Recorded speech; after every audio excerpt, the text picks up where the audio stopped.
Good Shabbos, everyone. There's a story told about the great Brisker Rav, who was the head of the great Brisker Yeshiva in Jerusalem. This is one of my favorite stories and one I've told before. The rabbi had a student who was having trouble getting along with his wife. One day, the student arrives early at the great Rav's home. The Rav invites him in, pours him a cup of coffee, and asks the student, "What's wrong?" The student replies, "Rabbi, my wife is giving me a hard time because I refuse to take out the garbage. Can you imagine that she wants me, a great Torah scholar, to actually take out the garbage?" The Brisker Rav wisely nods his head and simply says to the student, "Let me think about this." The next morning, early, there was a knock on the student's door. Much to his astonishment, the Brisker Rav was standing at his doorstep asking to come in. When the student invited his teacher inside, the Rav went straight to the kitchen, found the garbage can, and took it out to the street. When the student asked the great rabbi, "What are you doing?" he simply replied, "It may be beneath your dignity to take out the garbage, but I thought I'd show you it isn't beneath my dignity." What the student's wife said afterwards, I can't repeat here. But I think we would all agree that none of us, unlike that student, are above taking out the trash. But let me ask you an honest question this morning. Are our own children, our grandchildren, above taking out the trash? I'm serious. How often in this day and age do we give our children chores or jobs to do around the house? Or do we think they're too busy? They got too much homework, too many more important activities, too much stress in this day and age? Or we just don't want to bother our children, have them be upset with us because we expect them to help out at the home. I know the feeling. Too often, it's just easier to do it ourselves. Why stress them out by giving them more to do? I even did it just a few weeks ago, and my daughter's now 20. My daughter Noah is now a sophomore at William and Mary in Virginia.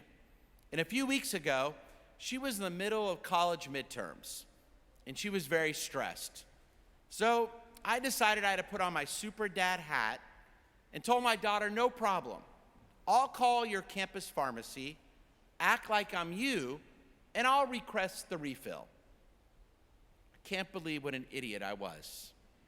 I called the pharmacy, and when the pharmacist answered, I calmly responded, "This is Noah Strauss, and I need to refill my prescription."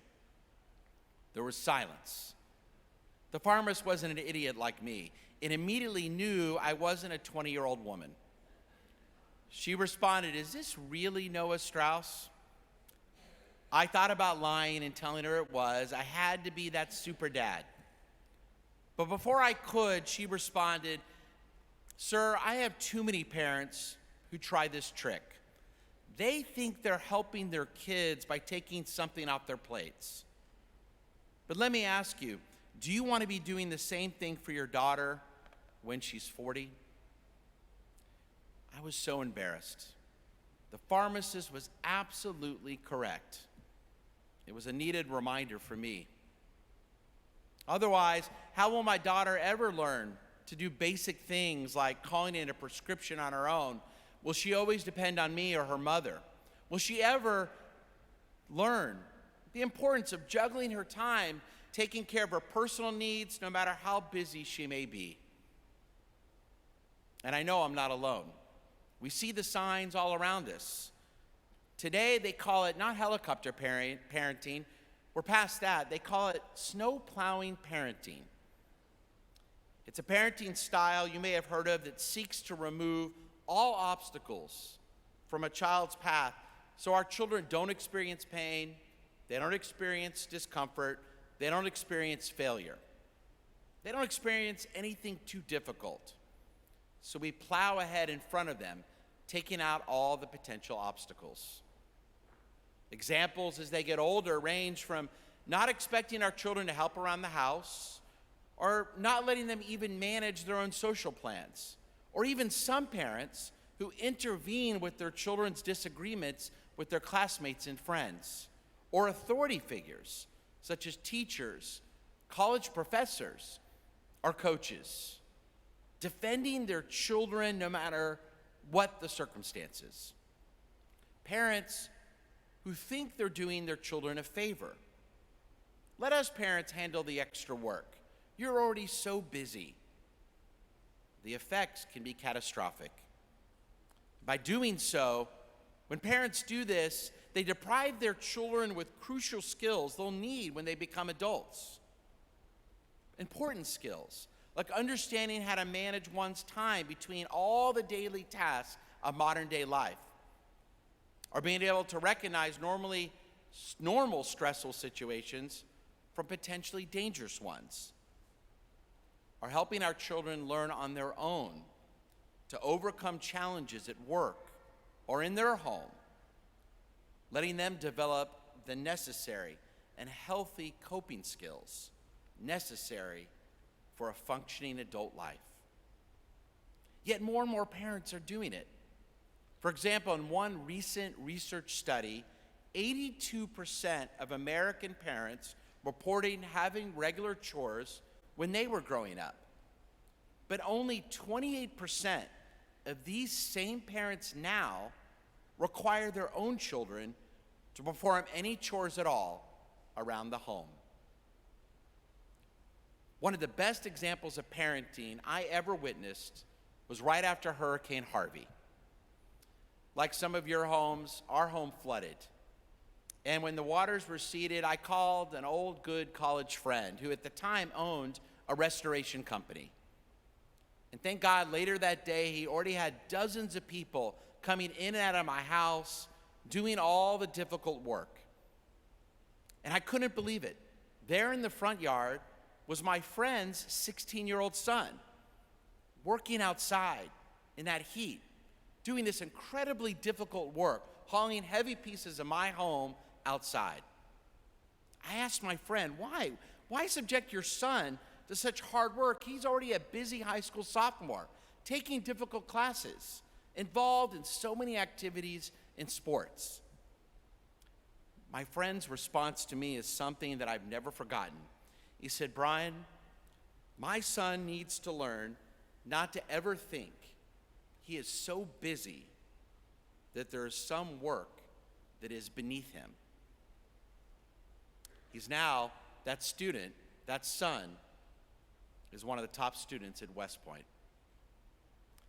Perhaps making our children just do chores, like taking out the trash, can be good for them. Even the great Kohanim, the great high priest of our tradition, had to do so. In this book of the Torah that we now read, we read how the Kohanim, some of the most important authority figures of their time, were still commanded, despite their many responsibilities. Even the Kohanim in the Torah were told they too had to take out the trash on a regular basis. Perhaps the Kohanim, were trying to set an example for the people, for the parents of their day and age. No one is truly too busy to do a little bit more to learn the value of responsibility, especially at home. In just a few nights, we'll start the great holiday of Passover. And one of the memorable parts of the Seder is the recitation of the 4 children. And the rebellious child asks, "What is this service to you?" And one of the reasons this child is considered rebellious is because his question puts himself outside the family. The rebellious child, according to the rabbis, is really asking, Mom and Dad, what is all this stuff you're making me do? I have too much going on to sit at this Seder table. I have too many duties, too many other responsibilities to bother myself with taking care of a Jewish home, helping prepare for the holiday meal, setting the table, cleaning up the kitchen. You take care of it, Mom and Dad. I have too many important things to do. I'm too busy. rabbis instruct the parents to set this child straight. You'll read it Monday night. They say, set this child straight as quickly as possible. Otherwise, this son or daughter will turn out to become an adult who is lost, unable to fulfill their important roles as a future spouse and, God willing, a future parent. Instead, the rabbis teach us, get that child involved as quickly as possible.